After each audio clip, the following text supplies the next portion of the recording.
Democratic representative from Ohio. She is also the new chairwoman of the Congressional Black Caucus, making history yourself. Congresswoman, congratulations. Good to see you.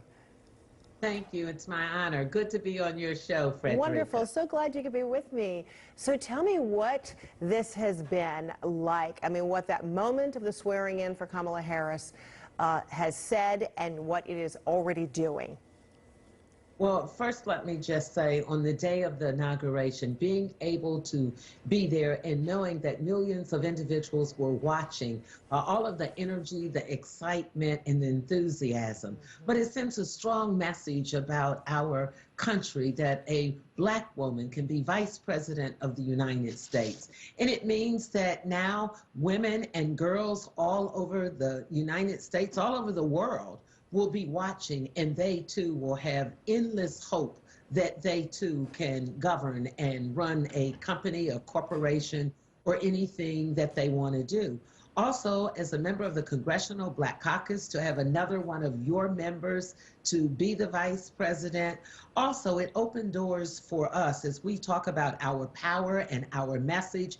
We have a direct link to the White House where we can talk about all of those issues, all of the things that are facing all of America, but especially Black America, because we know there are so many disparities in the things that we are facing.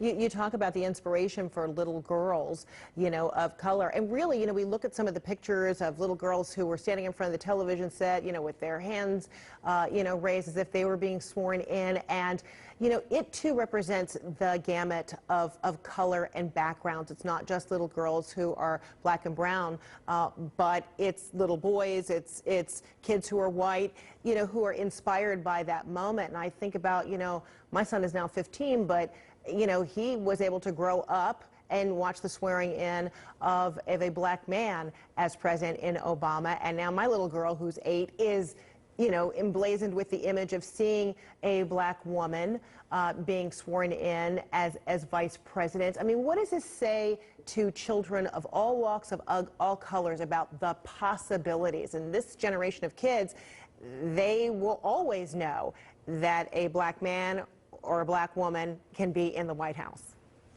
Oh, I think you're so true. I equate it to growing up as a young girl and hearing my parents at the dinner table talk about Rosa Parks. So for much of my early life, I would say, I want to be like Rosa Parks. I want to sit down. I want to get arrested. Or Martin Luther King Jr. I know exactly where I was. Arrested for good cause.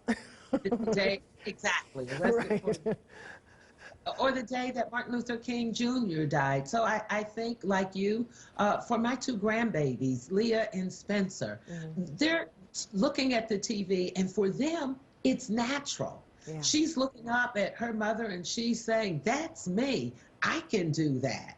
And so they're having a dialogue about President Barack Obama and Vice President Kamala Harris. Yeah. So this becomes their world. Yeah. And for me, I could not wish for any better than our children to be able to understand why we must continue to fight against the injustice. Oh yeah, you make a great point on just that whole norm. I had to actually encourage my kids to watch it because really for them already, they're like, this is normal, this is supposed to happen, you know, whereas my generation, your generation, and those before us, you know, we're just longing for it and hoping that one day they would see something like this, you know, in their lifetime. So now let's talk about what a contrast of just peace and jubilance on that day, where just a couple weeks prior there was terror, you know, in the Capitol. And now, of course, it remains heavily guarded, but a real necessity. What has that experience been like for you? And what are your feelings about a continuation of a heavily guarded Capitol building? Well, you're Capitol so Hill as a whole.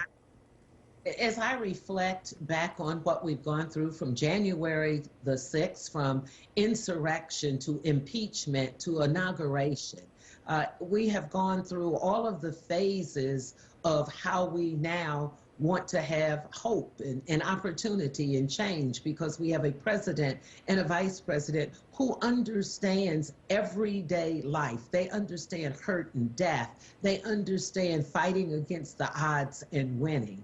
So I feel that I can breathe now. I feel as though we have awakened from a bad dream, because we had 4 years of suppression when we think about our right to vote. We had 4 years of some of the most deplorable statements made about women and brown and black individuals. And now we have a president who acknowledges that he's human, and he's going to fight with all of his will against this COVID-19 virus that's killing so many of us.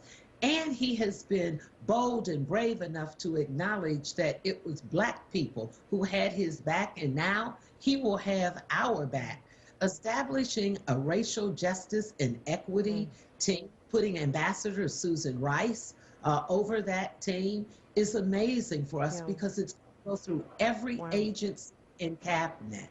So it's I'm sorry. Sometimes the delay with the laptops and the computers, it happens. It's a step on you. So I apologize for that. But I'm wondering if quickly I would be able to get your view or your response to those who say, you've got on one end, you've got people who say continuing with an impeachment is divisive, versus you've got the opinion of people who say it's divisive to send a message that inciting an insurrection with impunity, that is divisive, an attack on democracy. Where are you on that? I stand with the latter. I think we have an obligation to do our job. When you have a president who did what our former president did, I think we're doing our job. He stepped on our democracy. He defied the Constitution. And so I am very proud that I was able to cast that vote. And I think we are doing it the right way. We will roll out the impeachment on Monday, when those impeachment managers walk across the Capitol and deliver the impeachment articles. But we're also still talking about legislation for COVID-19. We're looking at the executive orders that on day one, President Biden was able to rescind. So it's not like we're not working. We're doing more now.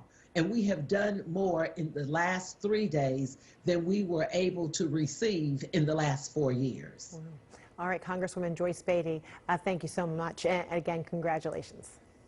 Thank you. And we'll be right back. The first 100